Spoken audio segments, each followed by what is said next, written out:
প্রথমেই বলে রাখছি, আমার ভাষা যেমনই হোক, আমি যেই বিষয়গুলো বলছি ওই বিষয়ে যদি আপনাদের ভালো মনে হয় তাহলে আমাকে রেগুলার আপনার ভিডিওটা দেখবেন, ঠিক আছে? আর যদি ভালো না আমার পরিস্থিতি দেখেন তাহলে আপনার শিক্ষাগত মান নিয়ে আপনার কোনো ইয়ে নেই। কারণ অনেকেই আছেন যারা গরিব পরিবারে কিন্তু মেধা ভালো, হয়তো বা আমিও একজন। তো আমি আজকের test exam, SSC test exam হিসাব বিজ্ঞানে এমসিকিউ সাজেশন দেবো। কী দেবো? MCQ suggestion.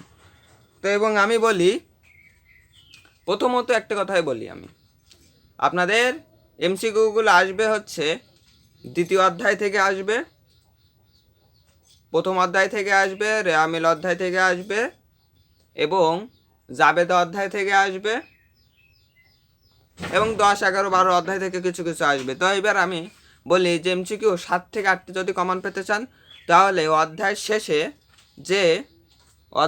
শেষে যে এমসিকিউগুলো আছে ওই এমসিকিউগুলো কমপ্লিট করেন, তাহলে 7 থেকে 8টি টিক পাবে, হ্যাঁ এমসিকিউ পাবেন। এবং বলি এবার যে আর টিকগুলো কোন থেকে আসবে, এটাই তো মেন। বোর্ড কি বানাই দিবে? হ্যাঁ বানাই দিবে, কিন্তু কিরাম ধরেন, আরে এটা কি বললো, এ হচ্ছে সম্পদ না দায় না মালিকানা সত্ত্ব, এরকম একটা প্রশ্ন করবে।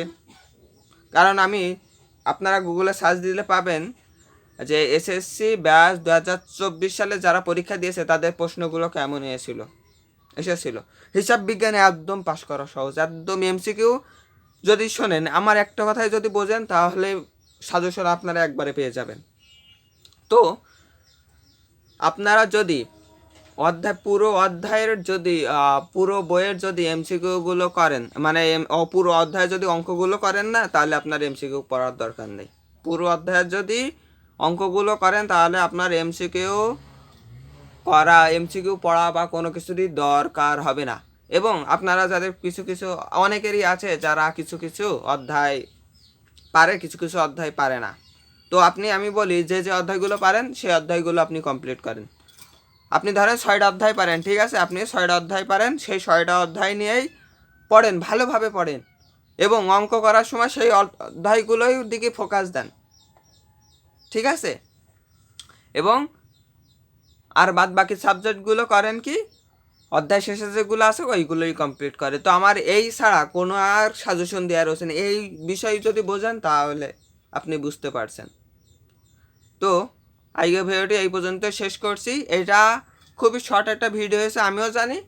তো এই বিষয়গুলো যদি আপনারা বোঝেন এবং এই বিষয়ের প্রতি যদি গুরুত্ব দিয়ে পড়েন তাহলে আপনারা ভালো একটা রেজাল্ট করবেন। তো আরও সাজেশন আসছে অনেক অনেক হিসাব বিজ্ঞানের রিটেন সাইডে যারা সাজেশন তো দেখেননি তাহলে আমি ডিসক্রিপশনে বা কমেন্ট বক্সে আমি লিঙ্ক দিয়ে দেবো, তারা দেখে নিতে পারেন হিসাব বিজ্ঞানের রিটেন সাইডের সাজেশন। এবং আরও ভিডিও আসছে যে বিষয়গুলো খুবই গুরুত্বপূর্ণ, অনেক শর্ট সাজেশন দিব। তাই এই ভিডিওটি এই পর্যন্ত শেষ করছি। আমাদের চ্যানেলে যদি নতুন হয়ে থাকেন তাহলে চ্যানেলটি সাবস্ক্রাইব করে রাখবেন এবং 5 মিনিট ক্লাসের সাথেই থাকবেন। ধন্যবাদ।